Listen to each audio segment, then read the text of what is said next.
metric, or equivalently an affine connection, the Levi-Civita connection, is redundant. There is a lot of redundant information in such a description of a space-time. Consider two pseudo-Riemannian manifolds, a differentiable manifold and a metric tensor on it. And another case is differentiable manifold, let's say the same differentiable manifold, but a different metric tensor on it. It could be that they describe the very same space-time, even though we may not notice. You may be given a differentiable manifold with a metric tensor on it, a matrix-valued function of space and time, and another matrix-valued function of space and time, G prime, two metrics. They may look very different, but they may describe the very same space-time. Namely, if there is a metric-preserving diffeomorphism between the two descriptions. This could be. And by metric-preserving, I mean, of course, there is a diffeomorphism from the manifold into itself, such that the pullback map for the metric tensor maps it into itself. If such a metric-preserving diffeomorphism exists, then we have two differentiable manifolds with a Riemannian metric on it, but we have to consider them equivalent. In effect, the diffeomorphism is then simply a change of coordinates. And clearly, the physics doesn't depend on what coordinates we use. All those descriptions that differ merely by a metric-preserving diffeomorphism, all those changes of charts, really describe the same physical object. Therefore, in mathematics, there is a corresponding concept. Okay, this is just to say that the diffeomorphism has a tangent map. It has a pullback map, which maps two tensors into two tensors, and metric preserving means that it maps the metric into the metric. Remember this business of a diffeomorphism between two manifolds, inducing a diffeomorphism, inducing a linear map between tangent spaces and between tensor spaces, and in particular between the spaces of two tensors. Now,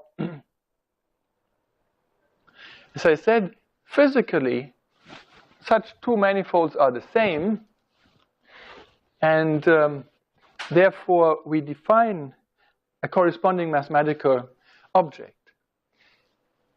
We define a pseudo-Riemannian structure, let's call it capital Chi, to be an equivalence class of pseudo-Riemannian manifolds which can be mapped into each other via a metric-preserving diffeomorphism, which is basically to say via changes of coordinates.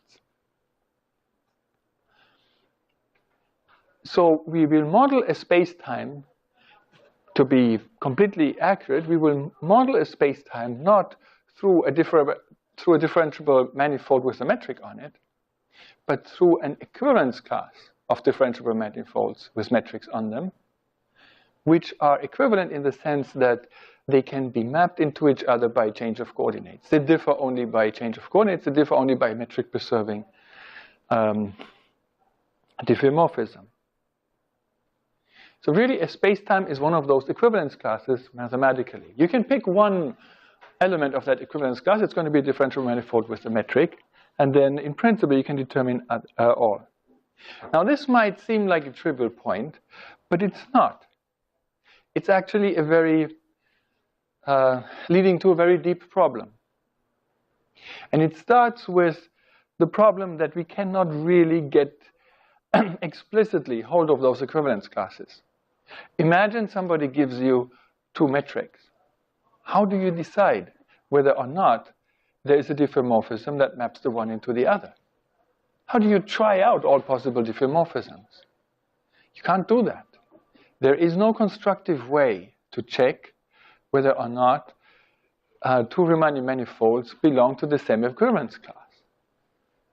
Of course, you can start with one, with one Riemann manifold and then generate many others through diffeomorphisms. But the opposite process, given two, finding whether or not there's a diffeomorphism is really difficult. And it turns out that that is translating into a deep problem in quantum gravity.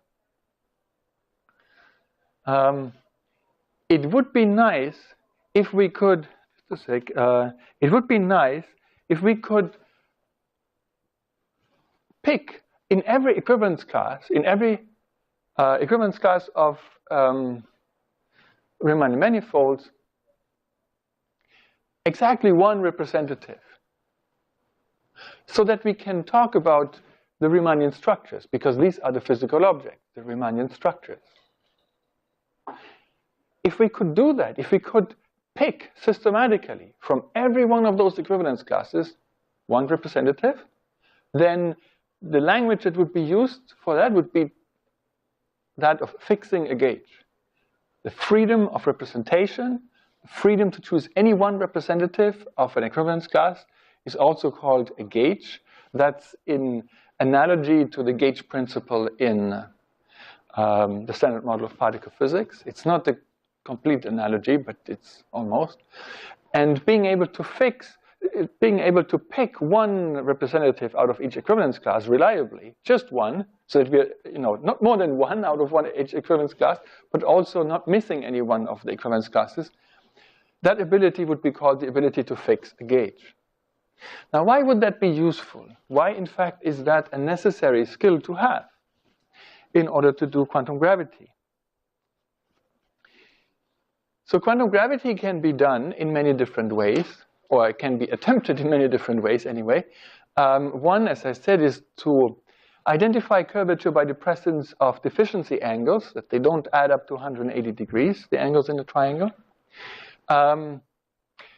You can also try to quantize shape instead by checking whether Pythagoras' law is true, or in other words, by quantizing the metric. Or we can try to quantize the non-trivial shape degrees of freedom of space-time by trying to quantize what indicates non-trivial parallel transport, affine connections. Either way, the problem reduces to a problem which, in the path integral formulation, takes this form. We need to perform a sum over all possible evolutions, over all possible ways that the degrees of freedom can evolve. And ultimately, that is probably, if gravity behaves anything like the other parts of physics, it involves assigning an action to a space-time structure, which is to say, a pseudo-Riemannian structure, so any way that the space-time might evolve, any g of x and t, any metric of x and t, or any affine connection of x and t, or any deficiency angles collection for x and t, give us an evolution of space-time, and each one of those will have a probability amplitude, which is e to the power I times the action associated with that. The Einstein action, probably. Maybe with some higher order corrections, but we know it should start with the Einstein action. And then we have to sum over all possible evolutions that space-time can have. And each one of them is a pseudo-Riemannian structure. So we have formally a path integral over pseudo-Riemannian structures, and these are the probability amplitudes. This would give us the analog of the partition function. If we actually want to calculate expectation values, we might have to put whatever observable we want to know over there, correlators and things like that. I'm just putting these things schematically here. Of course, in practice, it will be more complicated. But this is the basics of it. And you see, there's a, yeah? So by evolution, do you mean to choose a preferred direction of time? No, I mean just the, not at all. If, for example, we work with a description of space-time in terms of a differentiable manifold with a metric on it. That's four-dimensional. That's four-dimensional. Then, yes, we would choose a coordinate system in which we then give the metric g mu nu of x and t, and of course that singles out what is space, what is time. But remember that we're really summing here over Riemannian structures, or pseudo-Riemannian structures, which means that we would get the exact same contribution if we express that same space-time in a different coordinate system in which you're foliating your space-time differently with respect to space and time. Right? So it doesn't really matter on exactly how you foliate your space-time into space-like hypersurfaces. So I'm thinking in quantum theory you have to specify an in state and an out state. Yeah, I was trying to avoid that. I mean, yes, you can try to quantize gravity the canonical way, and of course there are lots of efforts going into that. But yes, then from the very beginning you have to single out a time coordinate. And then you have to later show that what you do doesn't depend on which choice you've made. And if you do it in the path integral framework, then everything is covariant to start with. That's actually why I write it in the path integral framework. What does that number mean physically? Oh, it's not something that you could actually, you should not take the modular square of that and interpret that as the probability for that evolution to happen. You know, in the path, in second quantization, probabilities don't work that easily. But then what's the meaning of that number? Oh, it's just contributing to the partition function. Oh, well. It's the analog of the partition function. If you were to do a big rotation of it, then that would be a Boltzmann factor. There would be a minus there. And then you could interpret that as really Boltzmann factors and unnormalized probabilities. But in the big rotated version, nobody really knows how to interpret these things. Okay, so this is what we would like to do in principle. But in practice, we cannot. And the reason is, as I explained just a little bit earlier, that we have no handle on those equivalence classes. We don't have a handle on those pseudo-Riemannian structures. It would be great if we could, in fact, pick one representative out of each equivalence class and then sum them over. But as it is, if we were to do, if we want to do this, well, in practice, we can only do that. You see, we can do the following. You can write down a path integral where we sum over, let's say, all metrics in some sense. So instead of summing over all Riemannian structures that we cannot write down explicitly, we can write down metrics explicitly. So we can formally write down something like a partition function where we have e to the power is, and the Einstein action is expressed in terms of the metric. And then we are summing over all metrics. But as we do that, we are way over-summing here, see? Because a lot of those metrics that arise there, if we integrate over all metrics, a lot of those metrics are going to correspond to the exact same space-time, only differing by a change of coordinates. And so we get, in this case, we get twice that contribution. But of course, there are infinitely many choices of coordinates. And therefore, every space-time, if we don't do a Dirac delta in here, every space-time every pseudo-Riemannian structure would contribute infinitely many times, in fact, uncountably infinitely many times, to that path integral, which makes it hopelessly more divergent than it is anyway.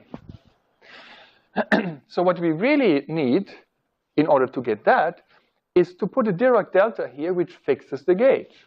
So we sum over all metrics, but the Dirac delta should peak. Should have a function in here, a gauge fixing condition here, should have a function in here which is 0 only, once inside each equivalence class, so that this entire path integral here becomes that one. One contribution per equivalence class. Or similarly, if we wanted to do it with the affine connections, just schematically, we would need some Dirac delta in here. But we don't know how to do that. We don't know how to do this Dirac delta. And so what then happens if you don't do the Dirac delta, or you do a poor approximation of the Dirac delta, then you are oversumming here. And what that means is that you are in effect quantizing degrees of freedom that are not physical degrees of freedom, but that are just pseudo degrees of freedom, that are just choices of coordinate system. And obviously it makes no sense to quantize choices of coordinate system, because choice of coordinate system is something we do, not something that nature does. question. Why is this step more difficult than in Yang-Mills theory for gauge fixing? In terms of like just this step. Well, in Yang-Mills theory, gauge fixing is just a very easy thing to do. You set, for example, d mu, a mu equal to 0, Feynman or Landau gauge, and you're done. It's not completely fixing the gauge. There's a little bit left over, but it can be shown that that's controllable. And that's so easy because, especially in electromagnetism, it's a linear theory. In Yang-Mills theory, it's not linear. It becomes a little bit more complicated, and there can be issues there. But GR is hopelessly nonlinear. It's basically because it's a nonlinear problem to find out whether or not there is a diffeomorphism that maps the metric into the metric. It's that nonlinearity of it that makes it too hard. Right, and so if we don't do that properly, then we seem to be quantizing, putting commutation relations effectively, or doing a non-trivial path integral over degrees of freedom that are freedoms we have in choosing coordinates, rather than freedoms nature has in doing the one or the other thing. And that cannot be right. So, what can we do? It's a major topic in quantum gravity to overcome that problem. Now, today I'd like to introduce you to a consideration that tries to overcome that problem. The idea is to use spectral geometry. Now, spectral geometry is a discipline of mathematics that's actually older than quantum mechanics and older than general relativity. It goes back to Hermann Weyl in the early part of the 20th century, I think 1904, 1905 or something like that. He didn't have all the ideas at the time, but the basic idea is really simple. The basic idea is if you take a vibrating object, like an empty vase, so if you bang it with a spoon and it will vibrate, then it will make a certain sound. And clearly, if you change the shape of the vase, if you take a vase that has this shape and compare its sound with the vase, with the sound of a vase of a completely different shape, clearly the sound is going to be different.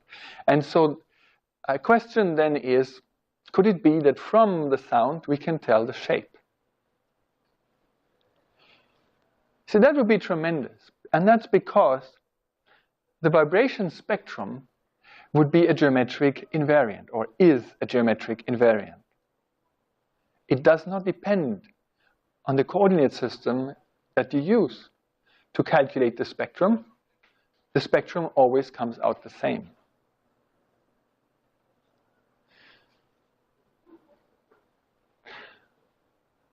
And in particular, if you think of space-time itself is always ringing too. You don't even need a spoon for that. Space-time is ringing because of quantum fluctuations. If you could listen to the quantum fluctuations of space-time or the quantum fluctuations of fields that live on space-time, then maybe from listening into that sound, from that spectrum, you can tell what the curvature of space-time is. And again, the description of space-time curvature in terms of eigenvalues, in terms of the spectra of certain wave operators, that's a description in terms of geometric invariance. It does not depend on the coordinate system. So if that were to work, we could try to quantize gravity by quantizing the dynamics of those eigenvalues, of those spectra. And we would then have, ideally, I'm not saying that's the case, but that's what we want to examine, ideally we would have that every spectrum corresponds to one pseudo-Riemannian structure. So a space-time has a spectrum has a space-time. And there's no ambiguity in this. So you wouldn't be quantizing any choices that humans make. You would only quantize the dynamics of space-time itself. It's sort of the Fourier, the idea is to develop a Fourier theory for curvature, right? Yep. So you have some relative motion between your source of sound and your, say, absorber, or there could be redshifts. Yeah, true, but none of it matters for that purpose. If you take a spoon and bang it onto a vase, it will start ringing. And how it rings will depend on where and how hard you hit it with a spoon. But none of that affects the spectrum. You see, how loud the various overtones are will depend on exactly where you hit with the spoon. But what we're interested in here is only what the frequencies are of the overtones, not the amplitudes. The amplitudes depend on the spoon and all of that. But the frequencies themselves are a property of just the manifold, just the shape of it. And so we are not concerned with how the noise is made or how the noise is received. We are only concerned with what the eigenspectrum is. Doppler shifts, possibly. Yeah, of course. I mean, there would be a Doppler shift if the vase is ringing and you're listening to it while you are in a state of motion, then yes, there would be Doppler shift. But the intrinsic overtones of the vase are the only thing that is concerning us here. And those overtones, the spectrum of these overtones, as I will show now, that spectrum is literally the spectrum of the Laplace operator on that manifold.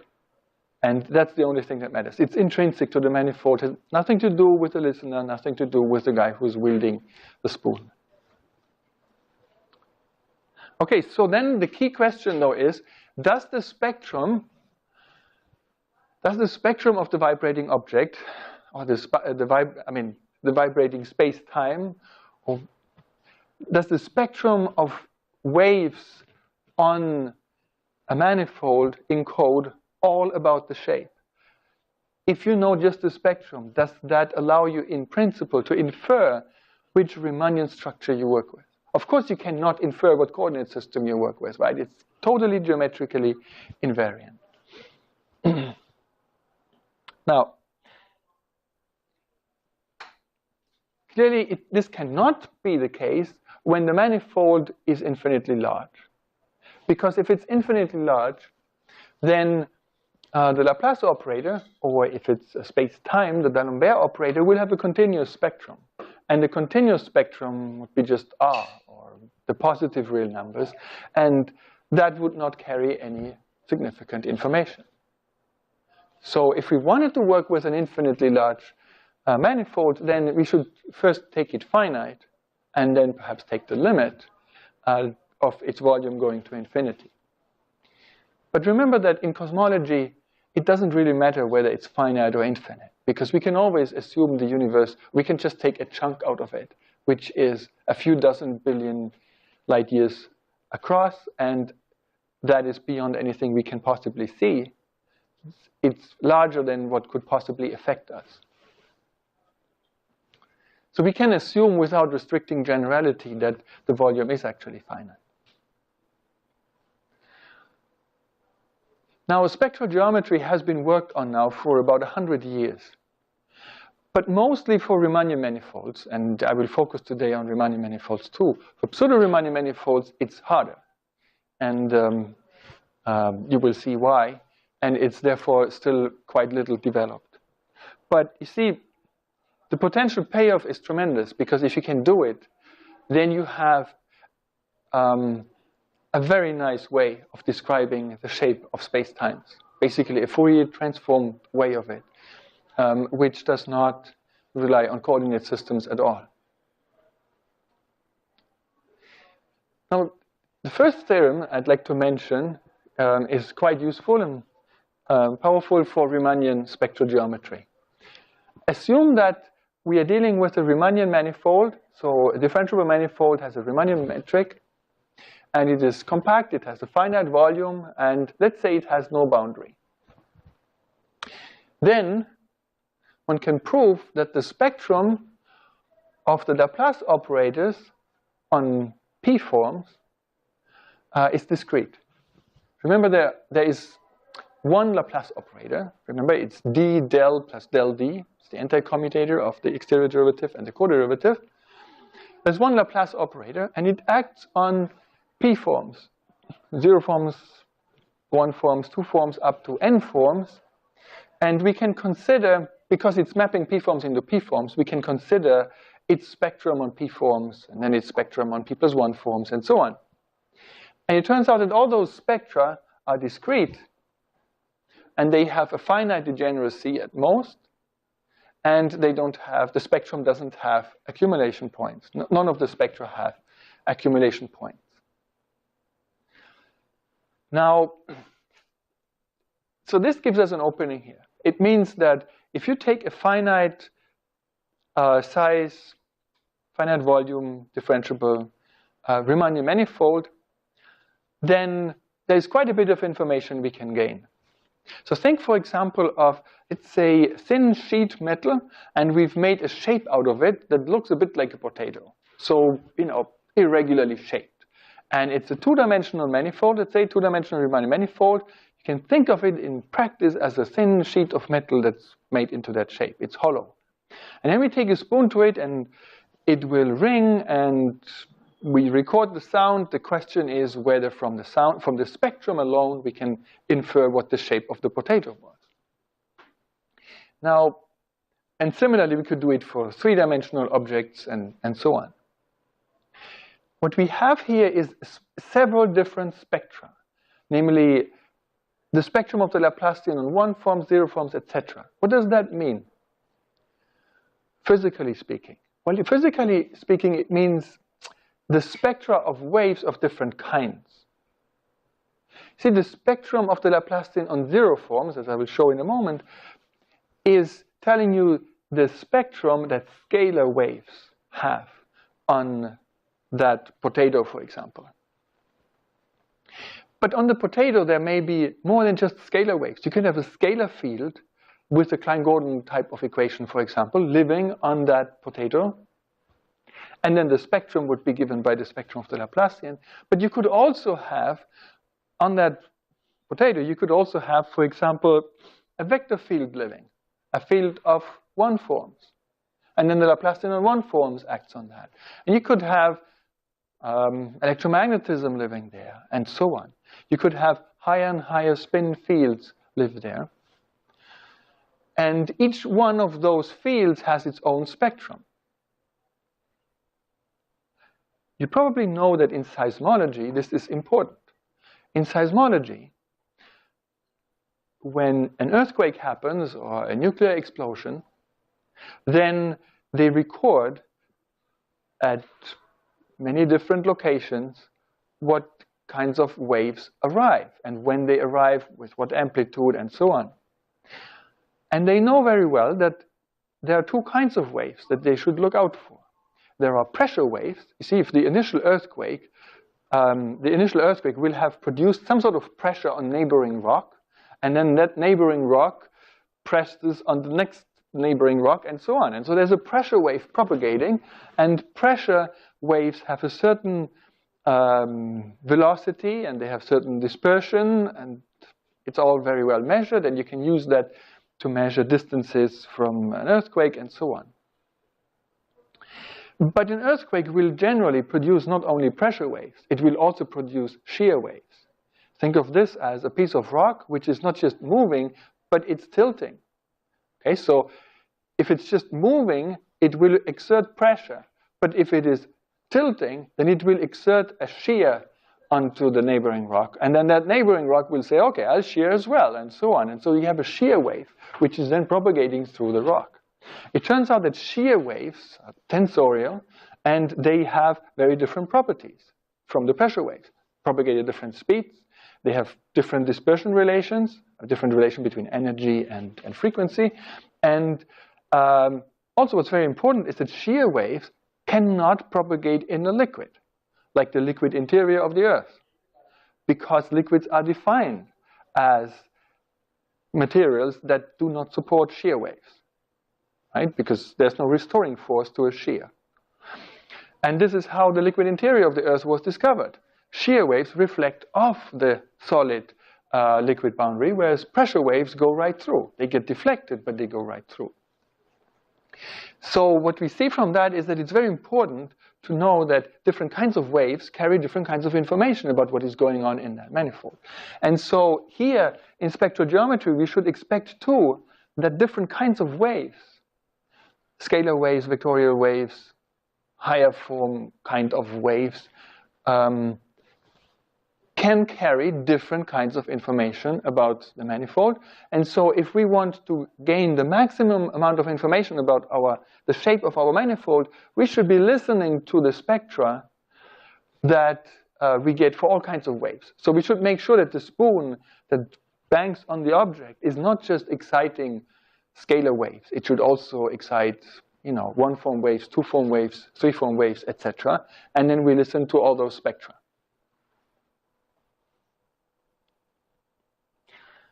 Okay, so what kind of waves would we have? Well, consider p-form fields. Let's call them omega of x. So omega is a p-form. P could be anything between 0 and n. And we give this p-form field time evolution. We could write down a Schrödinger equation, for example, for a p-form field. If it's a 0 form, it's just the ordinary Schrödinger equation, but we might as well write it down for any arbitrary p-forms. So it's I h bar time derivative of the p-form field equal to minus h bar squared over 2m, and then here we have the Laplacian on p-forms acting on that p-form field. Or we may want to calculate the propagation of heat on the manifold, and then we have a heat equation like this. Of course, heat is scalar.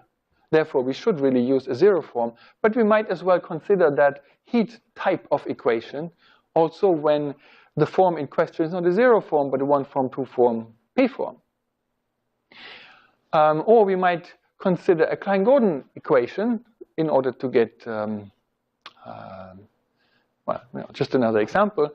Klein-Gordon equation for p forms. So here we would have that the second time derivative of that p form matches up to a constant the Laplacian p forms acting on that p form here. Either way, it doesn't matter which kind of time evolution we want. The heat equation, Schrödinger equation, or the Klein-Gordon equation, what governs the solutions is the eigenfunctions to the Laplacian and the eigenvalues of the Laplacian. And the reason is that all of those equations can be separated. Space variables in one side, time variables on the other side. So we can solve those equations by separation of variables. So assume that we find an eigen differential form, so an eigenvector to the Laplacian. Let's assume we find an eigenform omega tilde of the Laplacian on the manifold. So assume that omega tilde obeys that eigenvalue equation.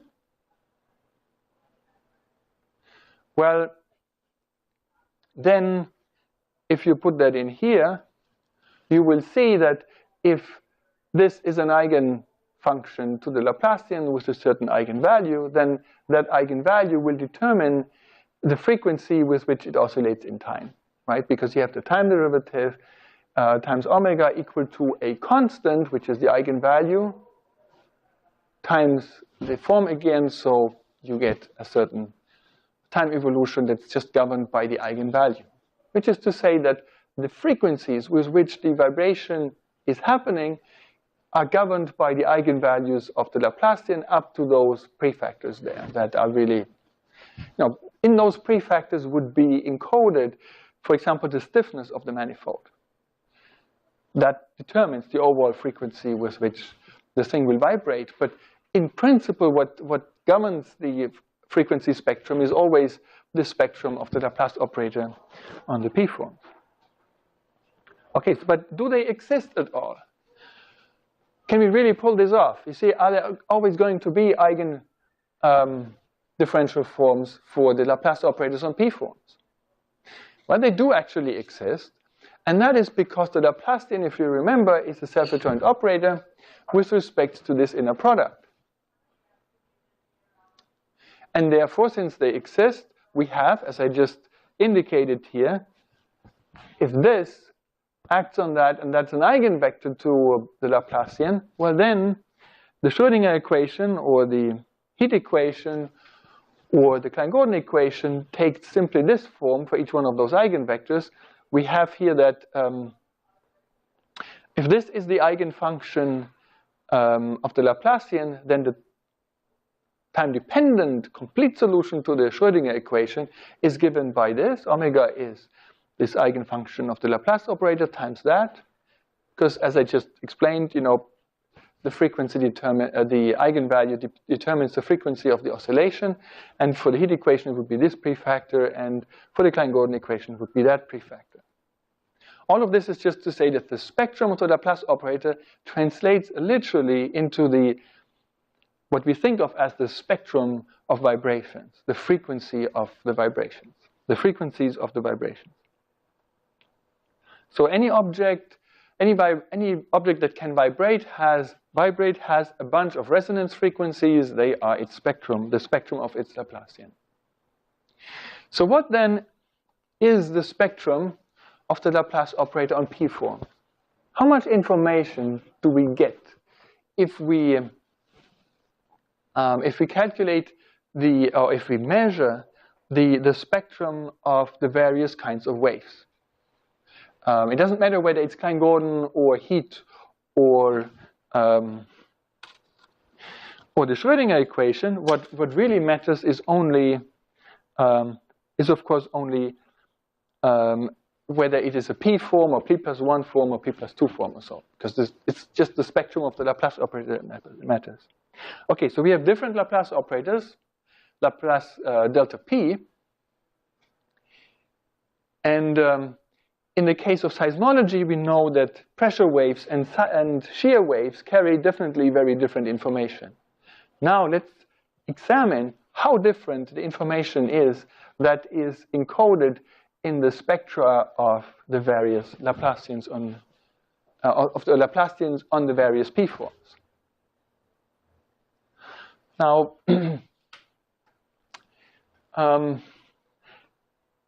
it turns out that there are varying amounts of information in the various spectra, the various Laplacians, but there's also a lot of overlap.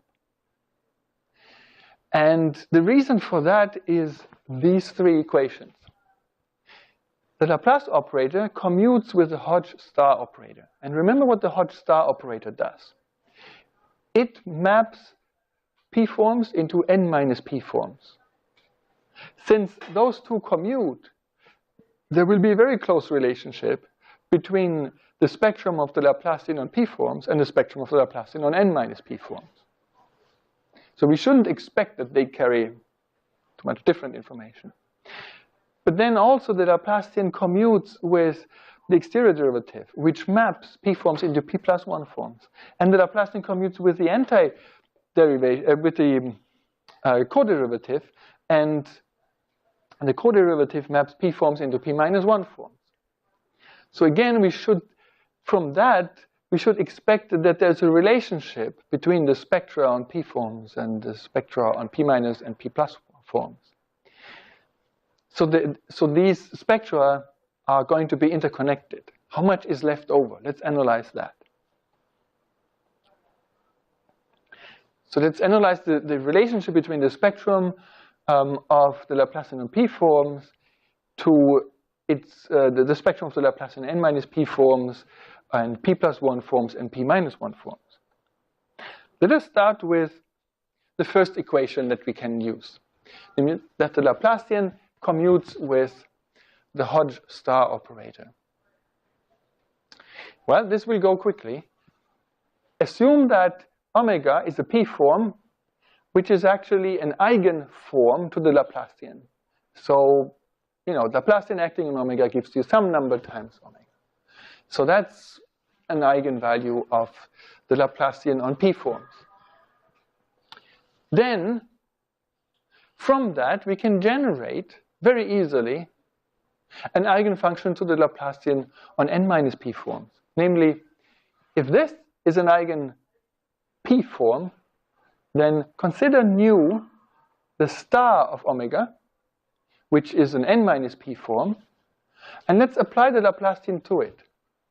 So if we apply the Laplacian to nu, we get Laplacian Hodge star omega, because nu is Hodge star omega. But they commute. So we can write this as Hodge star times Laplacian applied to omega. But that gives us just a lambda, which is a number, which we can pull in front. So it's just lambda times nu. In other words, for every eigenvalue on p-forms, we also have the same eigenvalue on n minus p-forms. And we can even tell how the eigenforms go into, map into each other. So what that tells us is that the spectrum of the Laplacian on p-forms has exactly the same amount of information as the spectrum of the Laplacian on n minus p-forms. So that saves us some instrumentation, so to speak. We only need to work up to, half of the p-forms, and then the other half, their spectrum can be inferred.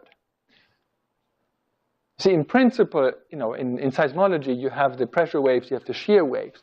But here you have all kinds of waves, p-form waves. And we don't need to have instruments for all p-forms, only for half of them. Now, let's use the other two equations. Namely that the Laplacian commutes with the exterior derivative and that the Laplacian commutes with the co-derivative. That should give us some more information about those spectra. Well, this will lead us to the famous Hodge decomposition. We start with this observation. The Laplacian maps exact forms into exact forms because of that condition. So remember what an exact form is. An exact differential form is a differential form which is the d of another differential form. And you can maybe remember that. The way I remember the terminology of exact is that, you see, not every differential form is exact. A differential form has to be of a particular shape. It has to be very particular so that it is the d of something else. So it has to be chosen very exactly. Right? So that's just how I remember it. Anyway, so consider a differential form omega, which is the d of another differential form. Well, okay. What do we get when we apply the Laplacian now on omega? So the Laplacian applied to omega is then Laplacian applied to d nu, right? Because omega is d nu. But we can swap those two because of that. So we have that it's the d of Laplacian of nu. And the important thing about this is that this is an exact form, right? Because it's the d of something. It's the d of Laplacian nu. So what we have is that when we take omega to be, for any omega that is an exact form, every omega that is of this shape has the property that when you apply the Laplacian to it, you get another exact form. So the Laplacian maps exact forms into exact forms. And this is the way to write this down most conveniently. You see, what is lambda r? Lambda r is, forget about the d for a moment, lambda r is the space of r forms. Then d lambda r is the notation we use to describe what you get when you apply the exterior derivative on all of that. It's another space, right? It's the space of exact r plus 1 forms. Okay, because lambda r is the space of all r forms. If you apply the d to it, you get r plus 1 forms. And all of them are exact because they arise in this way. They're the d of something like that. So I hope you're okay with this notation that the exterior derivative is acting here on an entire set, not just on an individual differential form. This is to mean the entire set of exact r plus 1 forms. And what we just showed is that the Laplace operator is mapping exact r plus 1 forms into exact r plus 1 forms. Right? Remember that the Laplace operator is not changing the degree of a differential form. It's mapping p forms into p forms. So if this is a exact p form, then that is an exact p form. Okay, so the Laplace operator is mapping exact differential forms into exact differential forms of the same degree. Now it turns out that very similarly, the Laplace operator also maps co-exact forms into co-exact forms. And by co-exact, I mean a differential form omega is called co-exact. I think we had that earlier. It's called co-exact if it is the co-derivative of a differential form. So beta in this case has to be an R minus form if omega is an R form. So very similarly to this, let's apply the Laplacian onto a differential form, and which is co-exact. Then this is the Laplacian on the co-derivative of beta. We can swap the Laplacian and the co-derivative, have it this way around, and there we go. This is again a co-exact form because it's the co-derivative on something. But that tells us yet another relationship. It tells us that the Laplacian is acting co-exact forms into co-exact forms.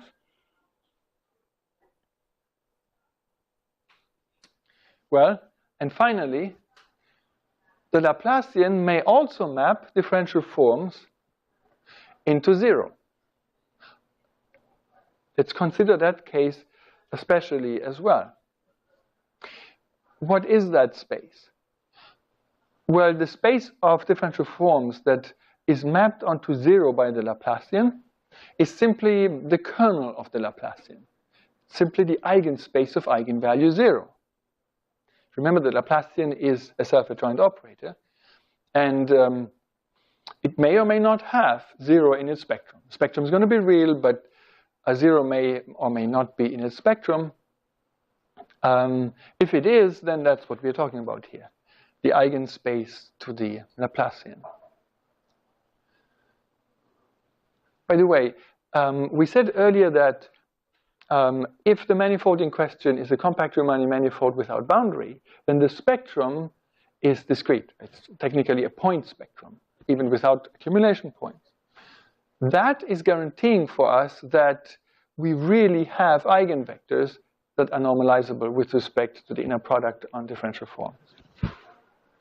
That too would go away if we make the manifold infinitely large. But we're working with one that's finite. It might be gazillions of light years across, but finite. Okay, so there's a special name for differential forms that are in the kernel of the Laplacian, that are annihilated by the Laplacian. These differential forms are called harmonic forms. And the notation for them is lambda 0.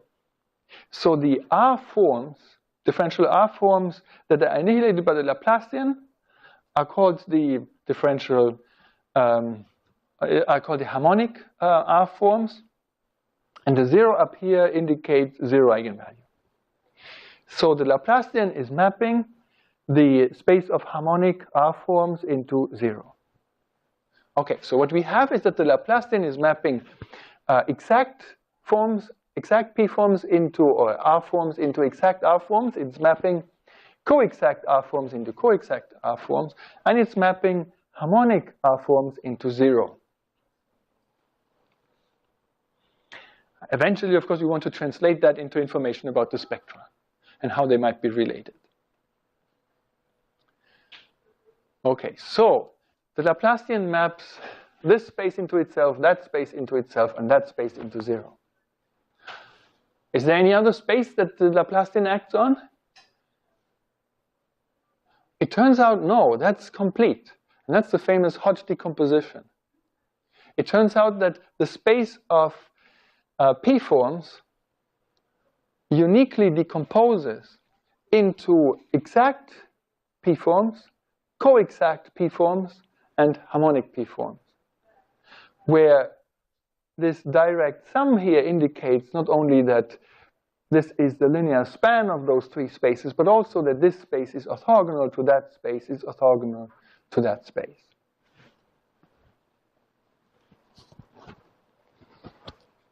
So this is going to be very useful to know, especially the orthogonality here, because it means that, and remember, what we are after is the spectra, and therefore the eigenvectors. You see, an eigenvector of the Laplacian therefore has to be either completely in this space, has to be either exact, or an eigenvector has to be co-exact, or an eigenvector has to be to eigenvalues 0. Right? Because the Laplacian maps this space into itself, and separately that space into itself, and so on.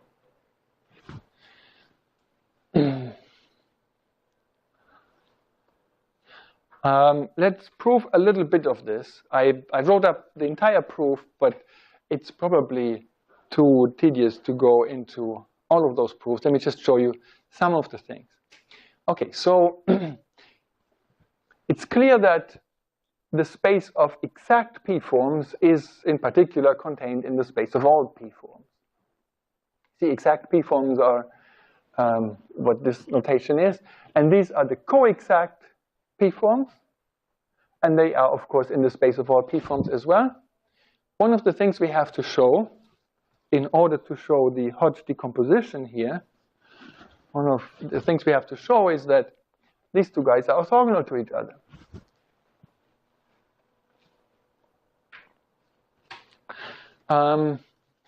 Okay, so how do we see that? Well, let's assume that omega is an exact p-form. So, yes, so it's of the form that it's a d of some nu. So let's assume omega is an exact p-form and alpha is a co-exact p-form.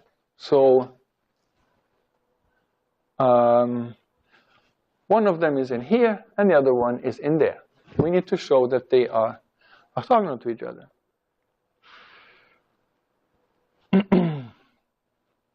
Well, then what is the inner product between them? So we take omega and alpha. Omega is exact, so it's the d of some nu. The alpha is co-exact, so it's the del of some beta. And then we can use the fact that this is the adjoint operator to that, to the d, up to minus sign. So we can move this in the inner product over to the left, but then it becomes a d. That's the adjoint. Actually becomes minus a d. But in any case, we get a d squared here, d squared nu, but that's 0. We could also have moved that over here and then use that the coderivative squared is 0. So that's orthogonality. So we've already shown then that any exact p-form must be orthogonal to any co-exact p-form.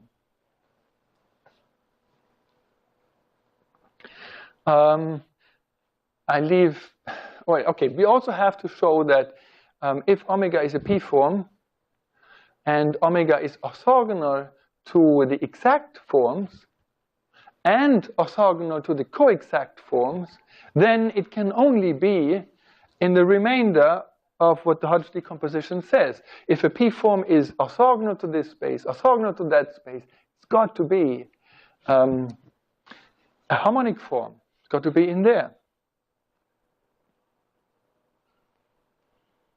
Right? And I leave it to you to go through the argument. It's a short one, but instructive if you do it yourself. Okay. Now, we also need to show that if a differential form is a harmonic p-form, then it is orthogonal to the exact p-forms and to the co-exact p-forms. Shall we go through this? I think it always goes pretty much the same. I think you can see how that works. And do it as an exercise, just to get some experience in using those things. Okay.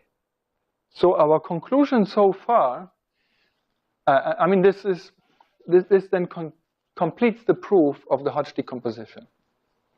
So now, let's see what we have so far, because this is what matters here. Remember, the Hodge decomposition says that the space of p-forms is the direct sum of the space of exact p-forms plus the space of co-exact p-forms plus the harmonic forms that are annihilated by the Laplacian. And the same is true for the p-1 forms, right? It's direct sum of the exact ones plus the co-exact ones plus the harmonic forms. It's true for all p, right? From lambda 0 to lambda n. All of those spaces of p-forms decompose according to the Hodge decomposition into exact forms plus co-exact forms plus harmonic forms. Just a sec, I was wondering.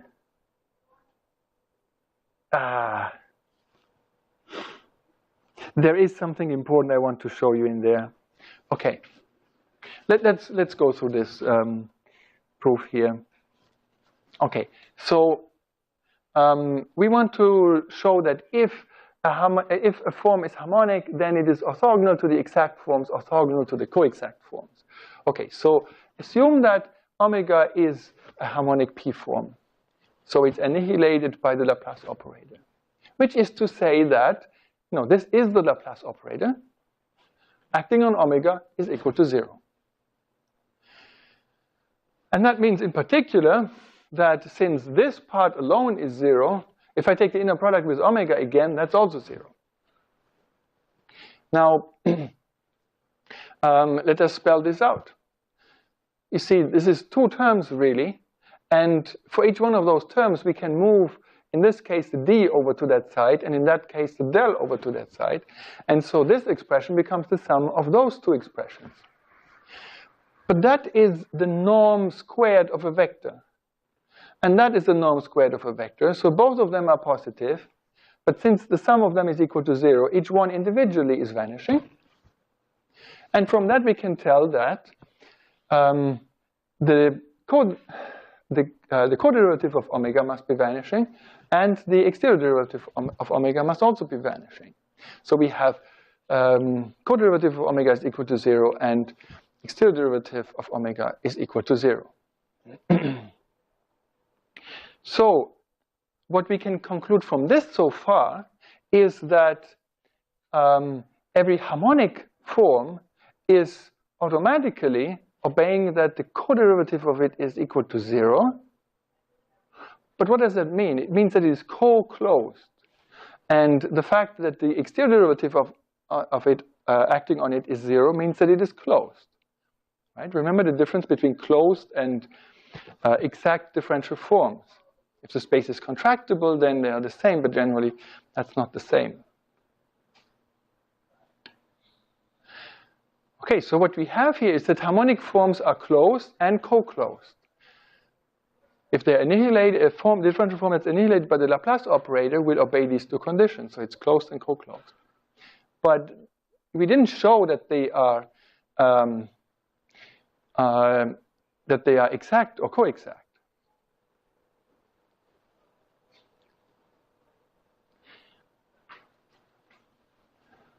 In fact, we showed earlier, not in this proof, but a slide above, we showed that they are not exact and not co-exact. But what does that mean? It means that a harmonic form is going to be closed and co-closed, but not exact and not co-exact. That means that the harmonic forms, the very existence of harmonic forms, indicates non-trivial topology. Because if you have a trivial topology in the manifold, then we know that every closed form is also exact, and every exact form is also closed. But in a non-trivial topology, that may not be true. Every exact form is always closed, but not every closed form is exact. And similarly with co-exact and co-closed. So we can only have harmonic forms if the space is non-trivial, if the manifold on which this is happening is non-trivial. That's why the dimension of the space of harmonic forms, of harmonic p-forms, tells us something about how non-trivial the underlying manifold is, whether it has holes and handles and things like that. The dimension of the space of harmonic p-forms is called Bp, and B because these numbers are called the Betti numbers. So the Betti numbers are the dimension of the space of, the P's Betti number is the dimension of the space of p-forms. Dimension of the space of harmonic p-forms. Okay, the remainder of the proof I leave to you. We don't need to spend time on that. I just wanted to make sure I cover the definition of the Betti numbers. Not that we would need it later on, but we talked about cohomology earlier and about methods for detecting non-trivial topology. In a manifold, you see that by checking for harmonic forms, you can check for non-trivial topology of the manifold. Okay, so the Hodge decomposition tells us that the space of p-forms always decomposes into exact p-forms plus co-exact p-forms plus harmonic forms, if there are any. Okay, now the Laplace operator is going to map each one of those subspaces into itself. The Laplace operator is going to map that space into itself. It's going to map that space into itself, this space into itself. Because remember, we showed that early on. The Laplace operator is mapping exact forms into exact forms, co-exact forms into co-exact forms, and, well, harmonic forms into zero. So the Laplace operator has a spectrum on this space. It has a spectrum on that space, a spectrum on this space. Well, it's zero.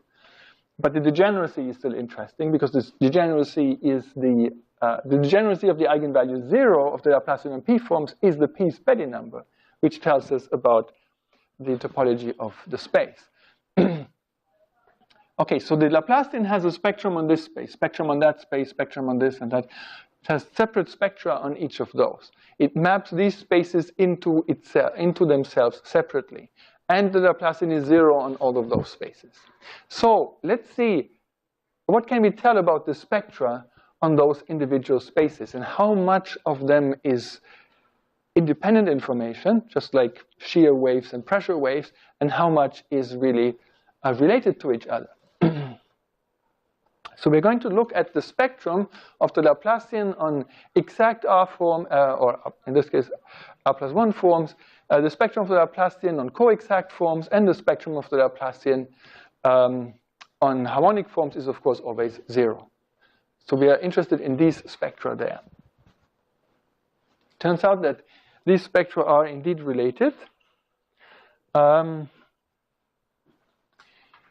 in particular, the spectrum of the Laplacian on exact R+1 forms, right, because lambda R is R forms, but d lambda R is R+1 forms, is actually the same as the spectrum of the Laplacian on the co-exact R forms.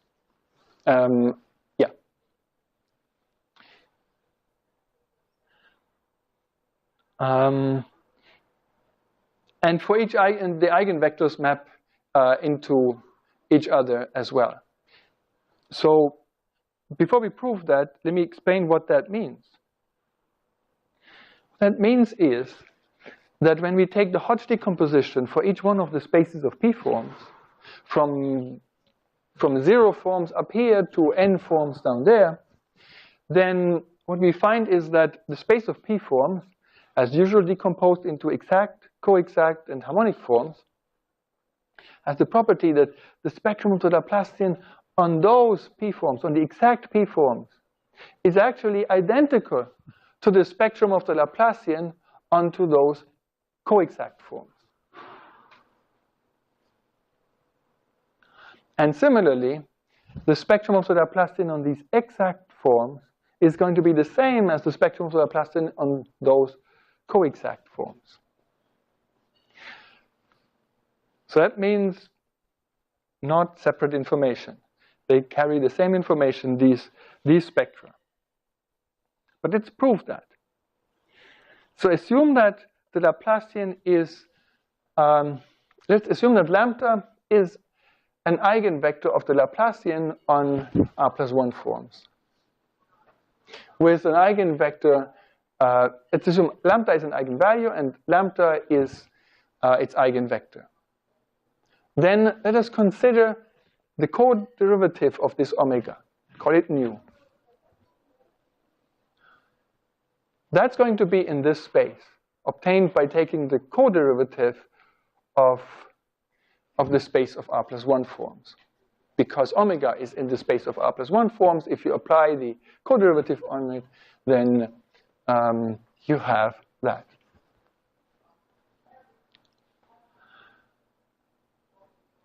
Now let's apply the Laplace operator on the nu. We can exchange, I mean, the nu is really just the del omega. We can exchange those two because they commute. Then, as we did earlier, the Laplacian on omega gives us the eigenvalue. We can pull that in front, and we get that nu is an eigenvector with eigenvalue lambda. So that means we started out with an eigenvector with eigenvalue lambda, where the eigenvector was an exact R+1 form. And now we constructed in nu an eigenvector of the Laplacian, which is in the space of co-exact R forms.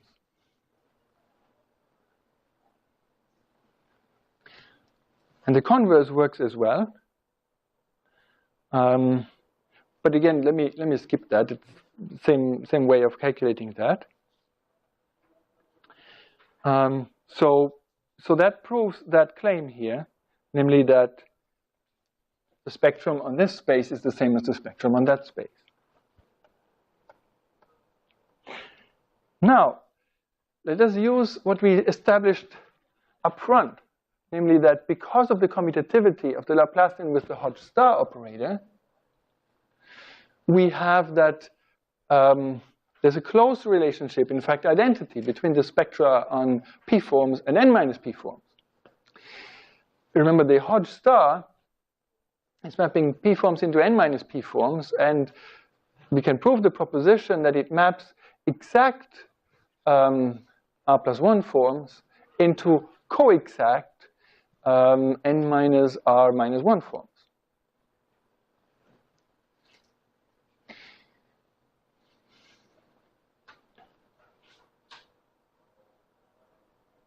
Let's prove that. Assume that omega is an exact R+1 form, so it's the d of some rho. Then we define nu to be the star of that omega. Then we apply, then the nu is star of d rho. And we can put two stars in here. Because remember that the Hodge star, after the Hodge star, is giving you almost the identity, up to high powers of -1. You know, the Hodge star maps p-forms into n-minus p-forms, and then do that again, you get back into p-forms. If you do that, if you put two stars in here, then you get a star d star, which is the co-derivative. And so what we obtain is that this is the co-derivative of some alpha, But that's what we needed to show, that it is a co-exact form. And similarly, you can show an analogon to that for the co-derivative. Okay. But we already showed that the hot star, early on we showed that, preserves the spectrum of the Laplacian. Now we just showed that it also maps, in particular, the exact into co-exact spaces. So this is what we had so far. We had that the spectrum on this space is the same as the spectrum on that space. Now, from what we just established, we also have a sort of mirror symmetry in the spectra. Imagine 0 forms up there, n forms down there, and then let's consider the p forms and the n minus p forms. They're related by the hot star. And what we just found with what we just proved here is that the spectrum on this space is the same as the spectrum on that space. And this spectrum is the same as that spectrum. Equal color means equal spectrum. Here the spectrum is always 0, of course. Right? So now we have even more relationships between the spectra of the Laplace operator. It becomes very restrictive now. Okay, so you see that, for example, in the case of 4-dimensional space-time, I mean, assuming we consider it as a Riemannian manifold now, a 4-dimensional compact Riemannian manifold, what we have then is that, for example, 0 forms and 4 forms would be forming such a pair, and you would have this relationship. But also 1 forms and 3 forms have that relationship.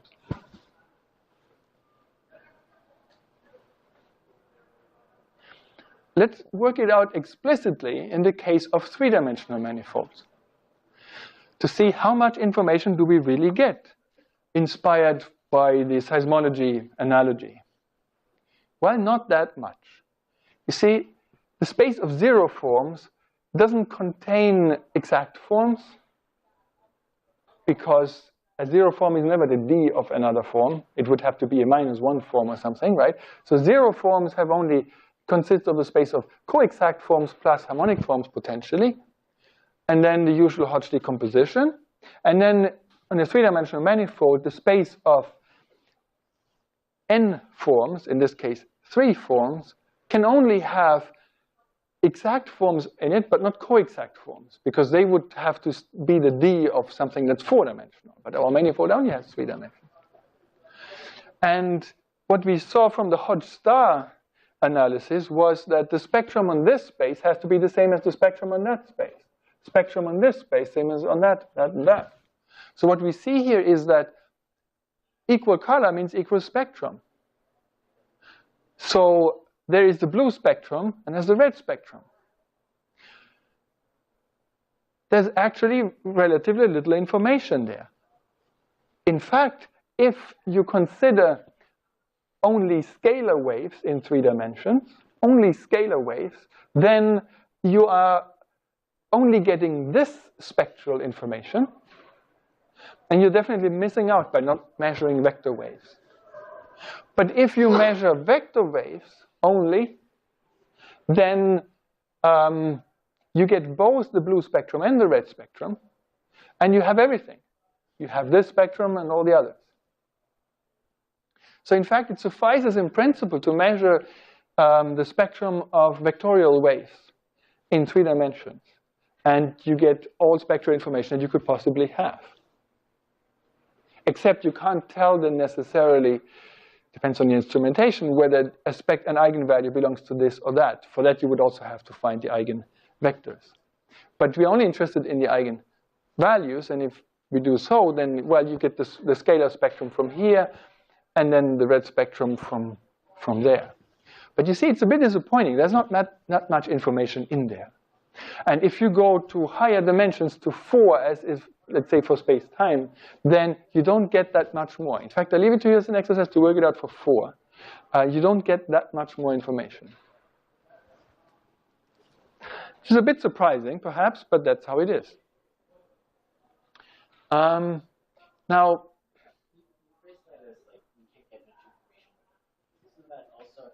I'm saying that the number of choices available is very limited for this. Like you can characterize this, or does this really not give you much information? well, okay, strictly speaking, the only thing that we can conclude from this is that looking at different kinds of waves doesn't enhance the benefit much.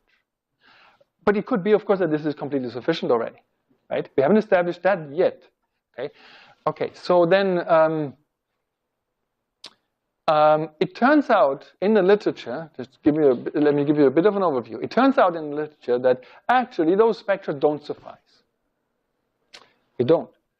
And there are counterexamples. There are examples, for example, of high-dimensional tori, which are different, but have the same spectra.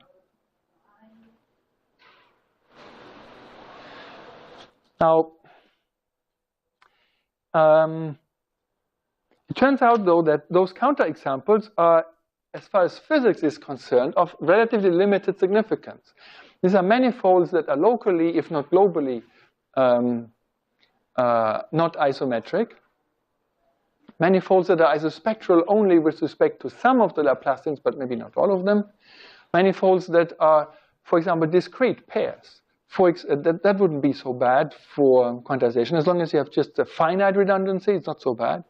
I mean, for example, if you take a potato and its mirror image, clearly they will have the same spectrum. Nothing you can do about that. Except if you work, for example, with spin waves. Spin waves can, under certain circumstances, as we will see later, distinguish left from right. Then the spectrum could tell you whether you work with a left-handed or a right-handed potato, or with a potato or its mirror image. But we don't do spin just yet. Okay, but let me tell you in just a few slides quickly about a fresh approach that I introduced to the field of spectral geometry. You see, what we did was all perfectly exact and clean and all proven and so on. And this is how pure mathematics, of course, proceeds. You have a conjecture, you prove it, or you disprove it, or you don't do anything about it. But as physicists, we can try perturbation theory. So I was interested in, how bad is it? Can we overcome that? Is there a way to make it unique? Is there a way to actually get to the manifold from just the spectra? Maybe there's something we overlooked. How come it is not sufficient, the information that we can glean from those spectra? Okay, and so here's the idea. First of all, you need to be a bit more modest, or just a bit more careful. Instead of trying to solve the full spectral geometry problem at once, let's do it in tiny steps. So the full spectral geometry problem is this. Given the spectra, I calculate the shape for you. Too hard. Nobody can do that. It's too nonlinear. From just the spectrum going to the, even if it is possible, it would have to be highly nonlinear. Nobody can do that. So what I thought is, let's simplify the problem. Assume you're given the spectrum and you're given the shape. You don't have to calculate the one from the other. You're given both. But then somebody changes the shape of the manifold just a little bit, just infinitesimally. That will change the spectra also, only infinitesimally. And now, the task that we put ourselves is this. If we are told only the small change in spectrum, can we calculate what the small change of shape was? You see, it's no longer arbitrary spectrum, get the shape. No, from a small change of spectrum, can we calculate the small change of shape? The benefit is that this is linear. If it's infinitesimal, it's first order, it's linear. We're basically considering the tangent map to what used to be a very nonlinear map. Okay, so let's do that. So let's say both the manifold and its spectra are given. So this is a compact Riemannian manifold without a boundary, and these are some spectra of Laplacians on the manifold. But let us allow to use Laplacians not just on p-forms, but Laplacians on any tensors. This will turn out to be important. We only looked at p-forms. there can be other waves than p-form waves on a manifold as well. This will actually be the way out. So we do a perturbative analysis.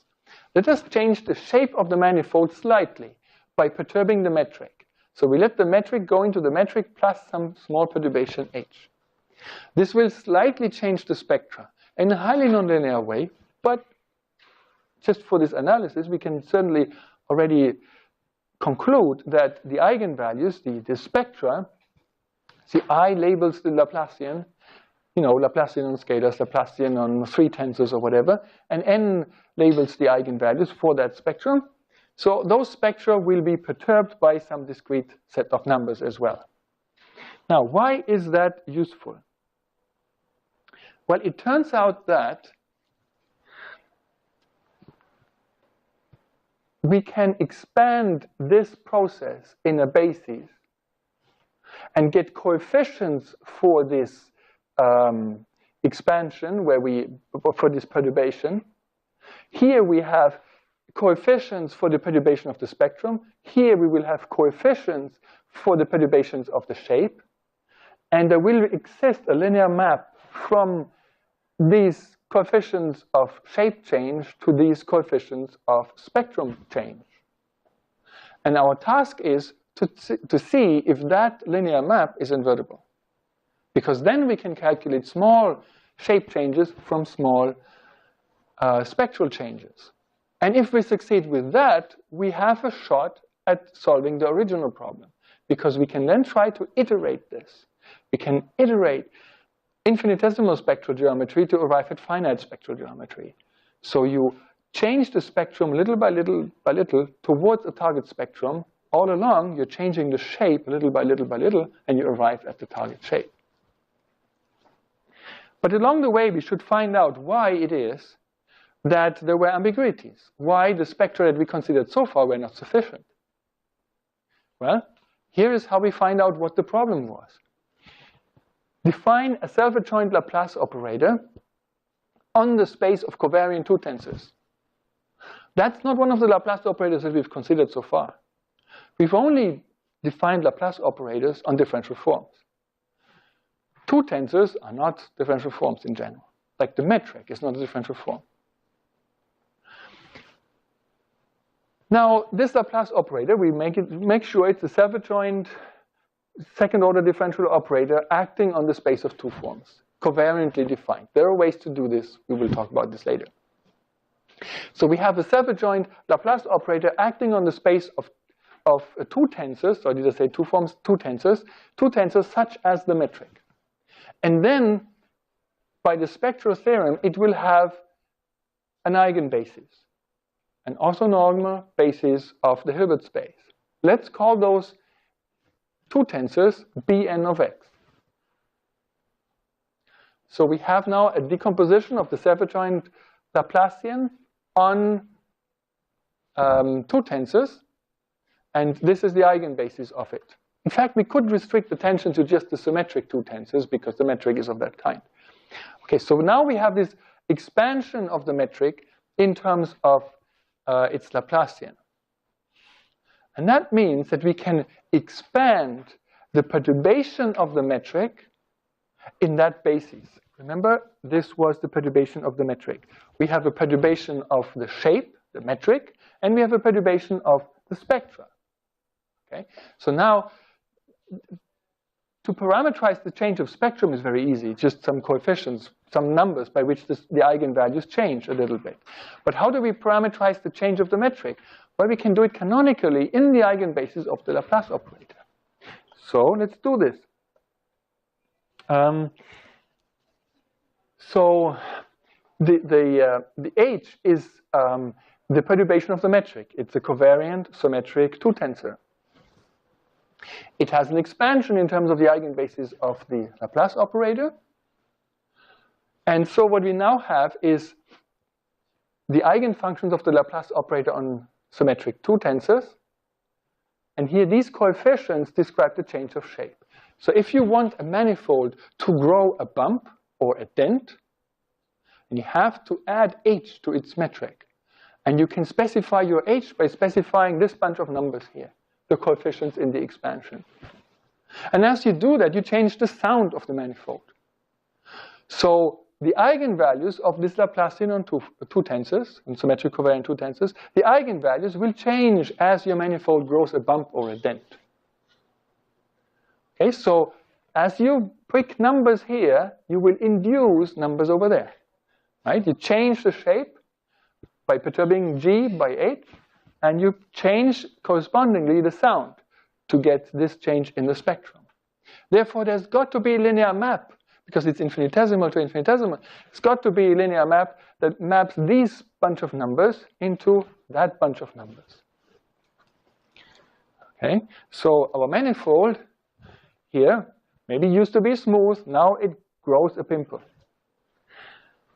The spectrum used to be this spectrum, but as the manifold grows a bump, the spectrum changes a little bit. You know, this eigenvalue goes into that eigenvalue, this eigenvalue goes to that eigenvalue, and so on. So here we have a change of the metric into G plus H. Here we have a change of the spectrum from lambda going into lambda plus the mu's. And overall, we obtain a linear map of those coefficients Hn into those coefficients μn. Change of shape, change of spectrum. And explicitly, there's some matrix SNM that does it. And we know it must exist, because every change, if you change the shape, you will change the spectrum. The question is the invertibility of it. Now, in practice, we may want to consider a cutoff. Let us consider not arbitrarily high eigenvectors, arbitrarily high eigenvalues, but only eigenvalues up to a certain cutoff. The physics of this is that we do not allow to grow arbitrarily small bumps on the manifold, but no, we only consider the first, I don't know, gazillion of eigenfunctions. That allows us a limited range of the bumps that can be grown. You know, the higher you go with the eigenvalues, the smaller is the wavelength of the eigenfunctions.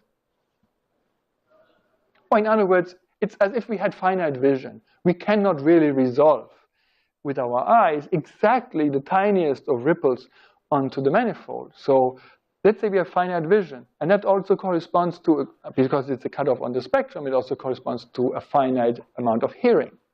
The physics of it, the fundamental physics of it would be, of course, a natural ultraviolet cutoff at the Planck scale.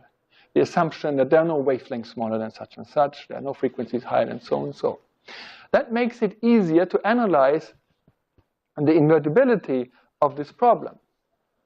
So let's say we work up to a very high value of the spectrum, but not infinity. It could be as high as you want, but not infinity. Well, but then what we have is that the matrix S becomes a square matrix. Because if you take into account degeneracies, there are always exactly as many eigenvalues as there are eigenvectors. So it's a square matrix. That's good. There's a chance that it might be invertible. And in fact, generically, this should be a generic matrix, a generic n by n matrix, if we take the first n eigenvalues. And generically, the determinant has no reason to vanish. There's a bit of a subtle argument there, but it's not something that would invalidate the argument. And therefore, generically, you should be able to invert it. And generically, you should therefore be able to go backwards. And therefore, you should normally be able to calculate a small change of shape from the corresponding small change of sound. Just inverting that matrix. So this is calculating from a change of shape what the change of sound is. But if you have S inverse, you can calculate the change of shape knowing the change of sound. Now,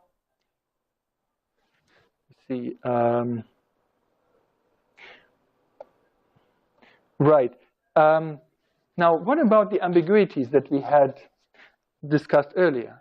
We know from just, from the literature, we know that if you were to look just at the spectra of the Laplacian and differential forms, that cannot be sufficient. Cannot be sufficient to nail down exactly which Riemannian manifold we are working with. What is special about using instead the spectra that we are using here. We are here using the spectrum, or the spectra, of a Laplacian that acts on symmetric covariant two tensors. And in fact, just this one spectrum of this one Laplacian and symmetric covariant two tensors. That's certainly different from the spectra that we considered earlier, spectra of the differential form. But you see, what's special here is that the